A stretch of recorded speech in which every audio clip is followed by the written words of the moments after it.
Hi, I'm Mitchell Ringos. Welcome to Word for Word, where we offer you an in-depth look at some of our interviews with newsmakers from across the Northwest. Thunder Bay's two largest school boards are rolling out the province's new Math Action Achievement Plan. It aims to improve math fluency in kindergarten to grade 12 classrooms with new curriculum and related supports. The government provided $71 million province-wide to pay for new staff, training, opportunities, and educational tools. There's a new focus on math. Could you tell us a little bit about that? Sure. So the ministry identified three major priorities for school boards this year: reading, mathematics, and pathways.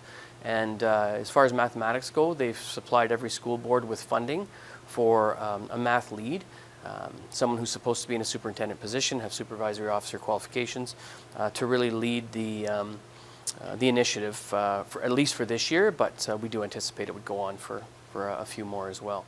So our board hired a superintendent to replace me and the previous portfolios that I held, and now my sole responsibility is and sole focus is mathematics. And are there new instructors in the school that are dedicated to? So they did provide staffing for what they called math facilitators, but what we call coaches.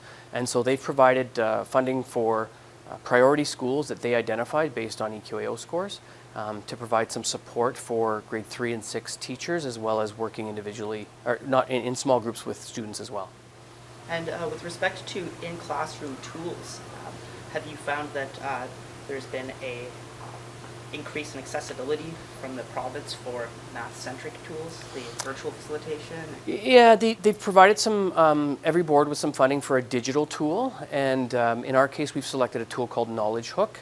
It's a very robust digital tool that allows teachers to use with students, provides diagnostic assessments, provides what's called missions, but it also has that home connection. So families are able to access the tool at home and work with students.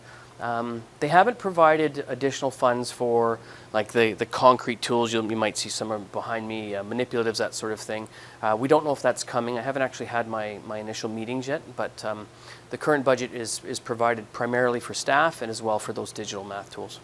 So is this just remedial education, or would this be an actual expansion of the curriculum? That's a good question. So there was a revised curriculum that came out last year. It's good timing. We're in a school after all. Revised curriculum came out last year, and so there were some very strong additions, and it was overall a very good revamp, we felt. What they expect the coaches to do is a little bit of, I wouldn't call it remediation, but the small group work interventions when students are falling behind. We don't really know what that looks like. Unlike literacy, there isn't an exact product or tool or program that you can say, okay, well, I'm in a grade 2 class and these 5 students are falling behind a little bit. Here's the intervention tool. We don't have that, but we do have the expertise to sort of create the kinds of programming that we know will support those students. With Minister Lecce's announcement coming at the end of April, if I'm not mistaken, do you feel that the school board itself has had the opportunity, the time necessary to actually incorporate this effectively into the curriculum? I feel like we're in a very good place at Lakehead Public Schools because we were kind of already pushing the math agenda prior to this announcement. So I myself have a background. I was a math consultant. I've been an AQ instructor, so and held that portfolio. So we were really already meeting with other boards, trying to come up with a plan of attack in terms of narrowing the focus and identifying the key priorities. So when the money came and the announcement came, it just really solidified what we were already planning to do. So I do feel we're hitting the ground running a little bit this fall compared to maybe some other boards. There was that increased focus on coding and computer literacy. Yeah. I suppose that kind of coincides. Do you feel that the push a few years ago to really get, as you mentioned, to go running with that has really made this an easier transition? I think we're ready in terms of the curriculum. So coding, for example, we've had some really strong central staff leading the coding change. It was a big surprise for a lot of teachers to have to, especially even kindergarten grade 1, you've got to introduce coding into the classroom. So we've got some sort of in-house experts in a number of areas, both on the IT side of things, so like leading things with coding in Minecraft and other types of digital math tools, as well as the helping kindergarten teachers with, well, what does coding look like to a 6-year-old? So I do feel we're in a good place with that. We do have a very strong internal group. We don't really have a name for them yet, but we're calling them sort of our own regional math achievement action team. And the principal of this school, Corinne Russell's on that, as well as some program staff and some teachers. So we've been having a lot of conversations for the last probably 5 or 6 months on how things should roll out, and we feel pretty good about where we're at. And I know that the announcement itself also included extra qualifications, credentials, and training for teachers who are already here teaching math. Have any of the teachers here or within the school board had an opportunity to take advantage of that? Well, historically, the ministry has provided some funding for boards to subsidize additional qualifications courses for teachers. So we've had a number of teachers take math AQ courses that we have provided, that we've funded. We've applied for even more. That is part of our plan. The ministry is looking at one of the 3 areas that they want the math teams to focus on is increasing content knowledge for teachers. And while they haven't provided any funding for training, we do have some PA days, so we'll be addressing that. But we're really hoping to get, especially we've had a lot of new hires lately, really get newer teachers to sign up for AQ courses that we can pay for in mathematics. Have our own staff teach those. We're in a partnership with Lakehead University to do that. I'm actually meeting with them later on today. So the best way to build teacher content knowledge in math is through a 125-hour AQ course rather than a series of workshops. And since we would be our own instructor, we'd be able to really focus on the areas that are important to Lakehead Public Schools. Okay, great. And what does this look like to a student at the base level here? Yeah, that's also a really good question. We've met with principals already. We've talked about what the focus needs to be. In September and early on, it's really about building community. And when you look at the classrooms, you can see, like, for example, the pictures behind me, you can see that math is not just me sitting at my desk solving problems. It's about community, it's about confidence and feeling like I'm part of a group that's trying to solve problems, and being resilient when you can't face the problem. So that's our first step, is really building community, and the social emotional learning that goes with that, resiliency, perseverance, confidence. We're also focusing on the home connection, so making sure that parents are strongly connected to what's happening in the classrooms. And then you'll also see a real heavy focus on what we're calling, well, not what we're calling, but on fluency. So operational and math fact fluency, to really build those foundational skills for students. So you'll see a lot of that as we move forward into the school year. Kids will have that digital connection. So, if you walked into a math classroom, a grade 2 or 3 classroom, you'll see some kids on a tablet or an iPad working on Knowledge Hook. You'll see small groups working with teachers. You'll see small group problem solving where they're writing their answers on whiteboard or dry erase markers. So the important part is really the common theme will be success. That we want every kid coming out of their grade and certainly graduating high school feeling like, I can do math, I'm a mathematician. You could walk into a party of adults and probably half the people there would say, well, I'm not really good at math, or I'm not a math person. But people are really comfortable saying that math isn't a strength for them and they're not good at it, and it shouldn't be that way. Every kid should feel confident in their ability to do math. We face math every single day. What time are you getting up? How long do you have to take to get to where you're going? How much food do I need to prepare for these 4 or 5 people that are coming over? Financial literacy obviously is big in the news, and that seems an obvious one, but you don't realize how often you use mathematical skills in every single day. And to that end, are there opportunities for students who need that remedial attention to have one-on-one opportunities for tutoring? That is the idea behind the math coach in those classrooms, is that they'll start to work with those students that are falling a little bit behind, and so the kids will be involved in their math class, but then maybe in a phys ed or a science, or when they have 15 or 20 minutes, they'll be able to work with that coach. Our coaches are only assigned 2 schools, so they'll be part of that staff and they'll be part of that class. They'll see them, the kids will see those coaches all the time, and so it's... Could I have first aid to the office? First aid to the office? Thank you. The ministry model that they funded is actually a day a week at a school, and we just felt that wasn't the way to make the biggest impact, so we've changed that a little bit, and as such you'll see that those kids will have those opportunities to work with those coaches. We don't have the plan figured out for those schools that don't have coaches yet. The ministry, in the past when you talked about being a tutor, when they provided some tutoring dollars, that was really had a strong impact. That money's not there, so trying to do it within do a little bit of do more with less is challenging, but we feel strongly that that's a priority. And which schools in Thunder Bay have the access to the math coaches? Okay, so we have, here's a good question. So we got St. James and Algonquin in our board. St. James, Algonquin, Vance Chapman and Armstrong, which is a little trickier to do. McKellar and Mackenzie, Sherbrooke and Whitefish. Who am I missing? Amy, Tanya, Andrew, Jamie, Claude Garton. What's that? Kingsway and Ecole Elsie McGill has some math support as well. So quite a few schools. Quite a few, yeah. We've got 11. 11 of our elementary schools are identified. We didn't have any identified schools at secondary because last year we didn't write the EQAO, and the ministry chose schools solely on EQAO scores. So, however, we have provided some support.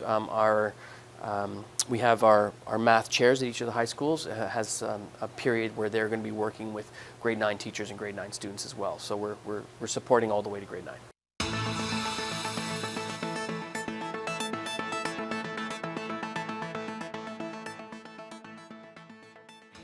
The United Way of Thunder Bay has kicked off its week of local love with a flag raising at City Hall on Monday, which saw Mayor Ken Boshkoff also there to make the proclamation. Obviously, the flag going up, is it a new flag? Is this the first time we've seen a flag like this? Actually, we did this flag raising for the first time last year. We hadn't done a flag raising, I don't believe, in some number of years. And of course, with COVID, there wasn't a lot happening. But this year in particular, we were really excited to be able to share the flag raising with many of our community partners. We had a wonderful turnout here today. We had the mayor reading a proclamation, and we announced a number of exciting events and activities to celebrate and commemorate United in Local Love Week.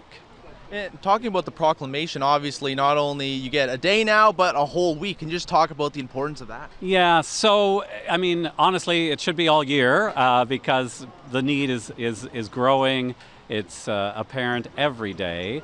But traditionally, we've had either a day of local love, but again, we decided to stretch it out and provide additional events and opportunities for folks to show their local love, to volunteer, to donate, to participate, to advocate on behalf of the growing number of individuals and families and children who benefit from the services funded by United Way. Speaking about that growing demand, obviously United Way does a lot for the community, a lot of events planned for this year. What is the push for this year? I know a lot of events coming up in the next couple days, but overall for the year, what are you hoping to get from the community? So again, I would say it's our number one priority is to provide different ways, meaningful ways that people can do their part. United in Local Love is our campaign theme, and that reflects the importance of us coming together, rallying as a community of caring and compassionate individuals, businesses, workplaces, labor organizations, schools. Everyone can be a part of this campaign. As I like to say, it's the you in United Way. You have the potential, the power to make a difference. We invite you to join us, to stand in unity with those in need, and to be a part of our 2023 campaign. And I know tomorrow there's a breakfast, but can you kind of touch on a little bit of the events coming up? Sure. So the campaign breakfast is kind of the kickstart to our entire annual campaign. We'll be at the Valhalla Hotel and Conference Center with many of our supporters, our United Way family of businesses and individuals, volunteers. Thereafter, we're excited to share some other opportunities. On Wednesday, we'll have an open house at our new office for United Way of Thunder Bay, 1085 Carrick, 10:30 to 5:30. Come and drop by, visit us. We encourage people to bring a non-perishable food item donation, as that's part of our Local Love Week support. There's a giant food drive that's happening all week long. You can visit your local Thunder Bay Public Library branch, a fire hall, a number of community centers that may be participating here at City Hall, drop off a food donation, or on Saturday, September the 16th, if you're shopping at virtually any of the major grocery outlets here in town, also in Nipigon and Red Rock, you can partake in the giant food drive in partnership with many of our service clubs here in Thunder Bay, in Nipissing. So we have the Rotary clubs, the Rotaract Club, Kiwanis, Kinsmen, Lions, and Elks, all coming together, united to support those in need with a giant food drive. Anything else you'd like to add? Well, I would be remiss if I didn't mention the very special United Way Local Love Cupcakes. Delicious cupcakes with a portion of proceeds to go to the United Way. They're available from Carol's Cakes. You can visit them Thursday, Friday, Saturday, partake of those cupcakes, or if you're at a workplace and want to do a bulk order for your team, for your employees, for customers, you can visit the United Way website before Wednesday at 4, place an order, and know that not only are you enjoying a delicious cupcake, you're supporting community at the same time. With the new school year underway and the football season ramping up, students and teams will have a new surface to play on, as Fort William Stadium has undergone a $4 million makeover that spanned over the course of the summer. The updates add new elements to the field that will make playing and viewing the games that much more enjoyable. So on top of the turf that Brian had talked about, the new scoreboard will feature play-by-play action. There's an LED screen to both produce advertisements and show video of the game. There's 3 or 4 cameras placed around the stadium that will pick up live action shots. And there will also be new fiber connectivity into the stadium, so there will be able to do live streaming for certain events. Okay, and then I guess we'll touch on the track as well. Is there a specific timeline that'll be done, just so I can get 2 answers of it? Is there a specific timeline, and will it be ready for a track and field season, I guess, for high school? So right now they're doing the core patch and the base coat. They're going to try and get as much done as they can before they lose the rest of the season. And then they'll return in the spring once the weather cooperates. We'll manage the track schedule accordingly. So we haven't got to that level yet, but as we approach next season and we're booking and scheduling, we'll get into greater detail on that. Can the track be used if it's not finished? Yes, the track can be used with the first coat. If we put lines down, it can be used like a normal track, and then we would have to put the second coat down and reline it after that. So that's what we're shooting for. And then do you want to touch on the turf itself, the new features you were explaining to me about the stitching on the numbers and the lines and everything like that? Yeah. So it's a very unique process. They come in with the rolls of turf, and they come in certain sections. There's a single white line on each one, and then once they get those runs right, they come in and they start to hand stitch, or they have a machine that stitches all the numbers and the dashes and the yellow lines and the new red lines for junior football. It's all a very intricate process, very time consuming, and it also has to occur and be completed before they could start the track. So that kind of compounded delays on this one, but luckily we're able to get the turf open. And Can you talk a bit about the budget? How's that staying? Is it doing okay? Budget's on track. We're still working within our contingency that we planned for, so and we expect that we're going to be able to complete the project with that contingency. Thanks for joining us for today's edition of Word for Word. We'll be back tomorrow with more interviews from across the Northwest.